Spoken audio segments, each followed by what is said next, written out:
Welcome, welcome, welcome, everybody. Yours truly back in the space, back in the place once again, Mickey Smith Jr. And you know what we're doing, guys. We call it Time with Mickey. It's just a positive, uplifting, encouraging opportunity for us to pour into one another. And the individual I have with us today, guys, is somebody that I'm gonna be honest. If you don't find yourself uplifted by the end of this one, I'm gonna have to check the pulse. I'm gonna have to check the pulse. This gentleman here, fantastic individual, man. Alvin Law, man. Welcome to Time with Mickey today. We're glad to have you, man.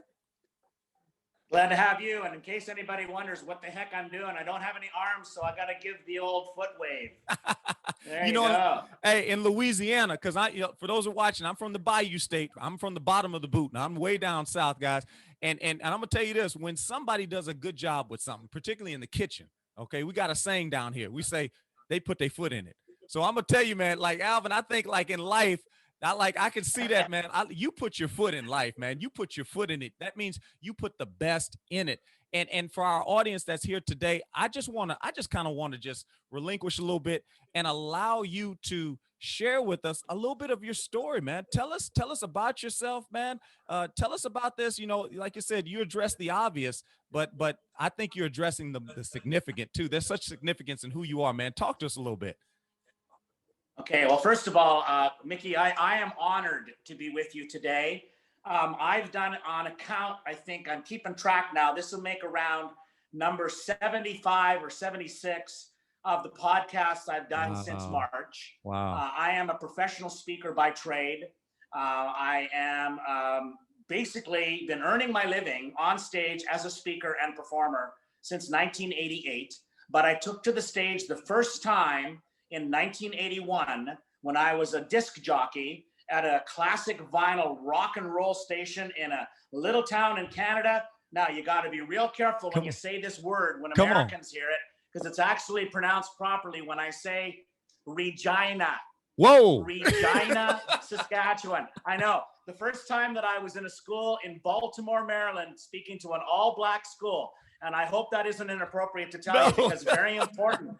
I'm a white guy from Canada, and I go to this all-black high school. I'd never been in an all-black high school, and I didn't know about the call and response stuff. I didn't know about how a lot of my black friends love to talk while I'm talking. It's not an insult. It's engagement, right? So I get up on stage, and the first thing I say, I was a rookie. You know, this was in the mid-'80s.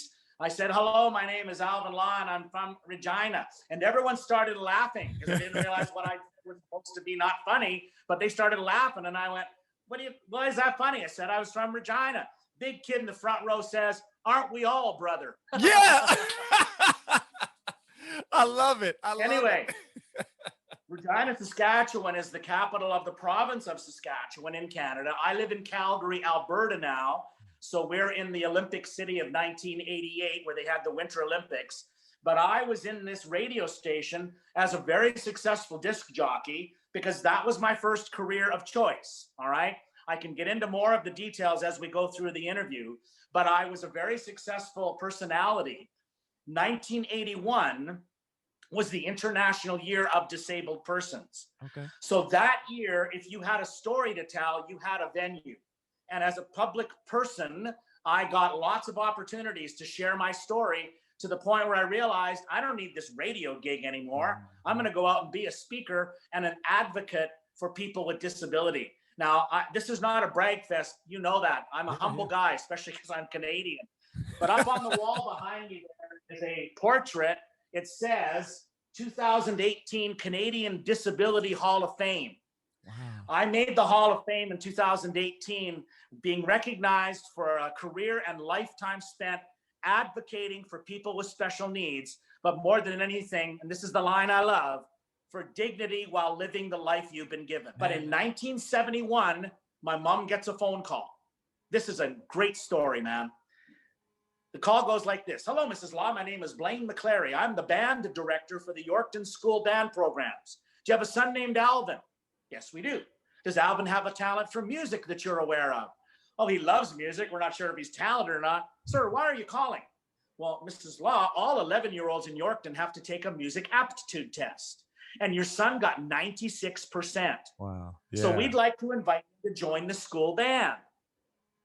Now, are you following along in real time here? Because this was a real phone call, right? Mom says, band, wow. Did you have an instrument in mind?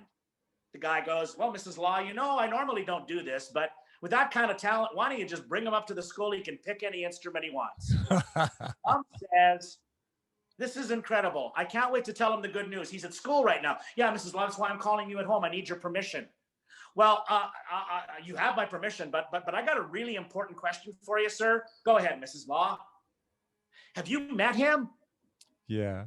Sorry, Mrs. Law, I have not met the kids. I work in the main office. I will eventually meet him, but not yet.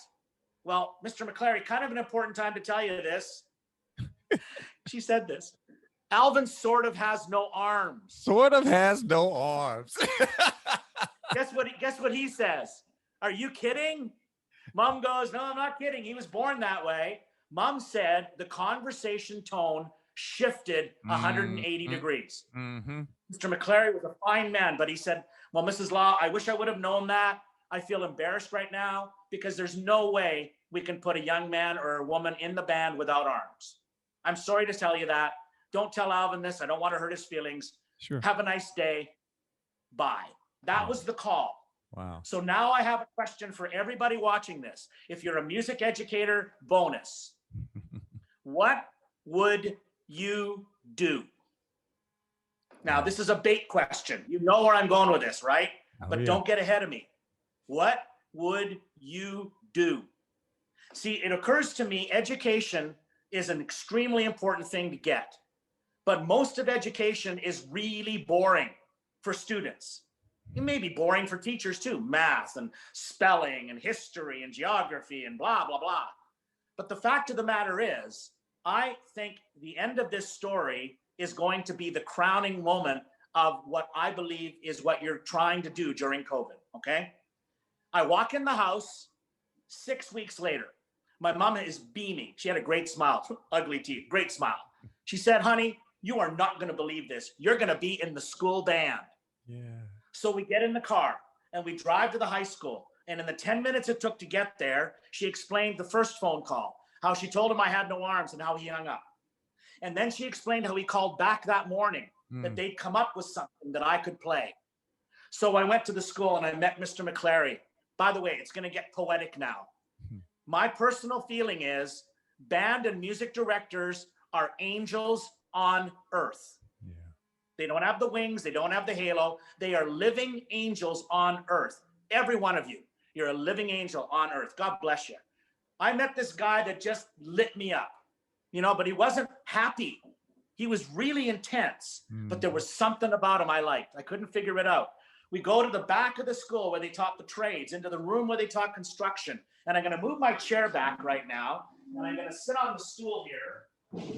Apologies for the audio, but I want to be able to describe this. So I walk in and they show me this chair.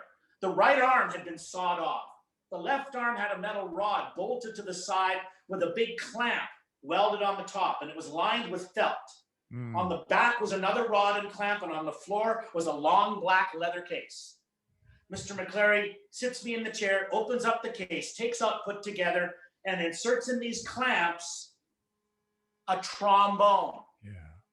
A trombone, for God's sake. And he goes, what do you think? Well, I was 11. What do you think? I thought it was the dumbest looking thing I'd ever seen in my entire life. But I played with my foot, and he sat there looking at me, and he said, this is what you're going to play in the band. Man, you should have been in that room. My mom cried for the second time that day, but these were different tears. There was 2 other teachers in the room that helped design the chair, the physics instructor and the woodworking instructor, and they were practically in tears. The band director is just beaming. And you know, all the way home that day, I was 11 years old. All I could think about was, how am I going to march?